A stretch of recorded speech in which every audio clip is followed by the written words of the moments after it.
আজ ছিল ছেলের 2 ইয়ার্সের বার্থডে সেলিব্রেশন। ঘুম থেকে উঠে কিন্তু খুব খুশি। তারপরে আমি সকাল সকাল স্নান সেরে পুজোটা দিয়ে দিলাম। প্রথমে ঘরে পুজো দিয়ে তারপর চলে গেলাম আমাদের বাড়ি কার্তিক মন্দিরে। কার্তিক মন্দিরে পুজো দিয়ে এসে দেখছি কেকটা চলে এসে ফ্রিজে ঢুকিয়ে দিলাম। আর ওয়েদারটা এত খারাপ ছিল না, ইচ্ছে ছিল কিন্তু ছাদেই করো, কিন্তু দেখতেই পাচ্ছ ছাদে কতটা জল জমে আছে, আর যখন খুশি বৃষ্টি আসতে পারে। তার জন্য ঘরে করছি, ঘরে ডেকোরেশন কোনো রকমে করা হয়েছে। তারপর কিন্তু আমার ছেলে রেডি হয়ে গেছে কেক কাটিংয়ের জন্য। তারপর সবাই আস্তে আস্তে গেস্টটা চলে আসলো, আর এদিকে ক্যামেরা রেডি করেছে ওর কাকাই ফটো তোলার জন্য।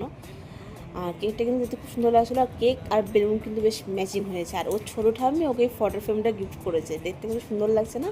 আমার ছেলে দেখে কিন্তু খুব খুশি হয়েছে ওর। কিন্তু এত কিছুর মাঝখানেও ওর ছোটো পিসিকে খুব মিস করেছিলাম, যেহেতু ওর ছোটো পিসি কলকাতায় থাকে চাকরির সূত্রে, তার জন্য মানে বার্থডের আগের দিনই ওকে চলে যেতে হয়েছিল। ও থাকলে হয়তো আর একটু ভালো লাগতো, কেন আমরা তিনজন সবসময় একসাথেই থাকি, তাই জন্য ওকে একটু বেশি মিস করেছিলাম।